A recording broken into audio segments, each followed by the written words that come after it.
Yeah, it was a pretty cool experience. I'm able to tell my kids about one day. Probably no one will believe me, but it was a really cool experience just being able to be around the ball, lucky timing for me. So it was just an exciting play. I was glad to contribute and be there and just be with all the fans. It was a good time. It was a lot of fun. Were you lobbying for the official players?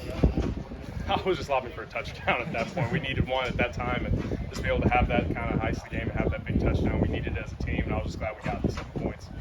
I know you can't celebrate in college, but did you have in your mind what you would do after a first touchdown? That thought had never crossed my mind before, that I would even be in that situation, so I had nothing planned at all. I just dropped the ball. I was like, I don't want to get a penalty either. Coach would be on me for that one. Had you scored one at the lower levels before?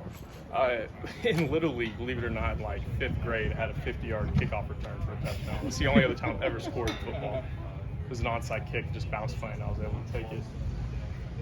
First time, I mean, you obviously started the week before, but out there against the SEC team, did you all feel like, kind of what, from week 1 to week 2, how do you feel like you all, as a group, kind of got better prepared? I think we had a great game plan. Our coaches really worked hard to put that game plan together, and we studied a lot of film, studied their defense, studied the defensive coordinators' looks at the Browns. We were prepared for anything they could throw at us, and I think we had a great game plan, and everybody on the field executed it well. We still got stuff we can clean up, but I mean, all in all, it was a really exciting experience. Everyone came ready to play. Obviously, we wanted to get back from what we had last year against those guys, and so I think we wanted to put our better foot forward, and we prepared really well, and we're ready all week, and it was a great game for us. Went out and executed. What's been different this year compared to the last couple of years? As far as getting ready for a game and kind of some of the stuff you're all being asked to do up there? I mean, the details matter. It's a little more intricate scheme that we're running. It's a new offense, and so we've never run that offense against an SEC caliber defense before. So we had to have our whole team's had a good attention to detail. We had a great game plan, like I said, and so we're just paying attention to all the little things and trying to fine tune it for a quality opponent like Missouri's defense. What's it do for the whole unit when you see your quarterback kind of giving up his body to get those tough yards and picking up first downs? It juices up everybody. I mean, when any of your teammates are fighting for extra yards and scrapping and clawing me, it's a physical game, and so when you see your teammates being as physical as possible, it makes you want to give an extra step forward, give that extra effort that your teammates are putting in. So it really just kind of brings everybody's energy levels up and gets you excited to play aggressive. A lot of fans are focused on the bowl and whether you guys should be ranked or not. Is that something that you all think about at all? You talk to each other about? Not really. We're just focused on winning every game we can. So, I mean, we just want to go 12 and we want to win next week and win the week after that. And just Coach says, keep stacking blocks. Stack good days on good days, stack good weeks on good weeks, and that stuff will take care of itself as long as we play our type of football. How do you keep from, this week or this past week, it's a real big game, emotions, kind of you want to get revenge. This week you're kind of playing against an opponent that you don't have that kind of revenge factor, and they're just coming in, your favorite and all that kind of stuff. How do you kind of just keep from being let down?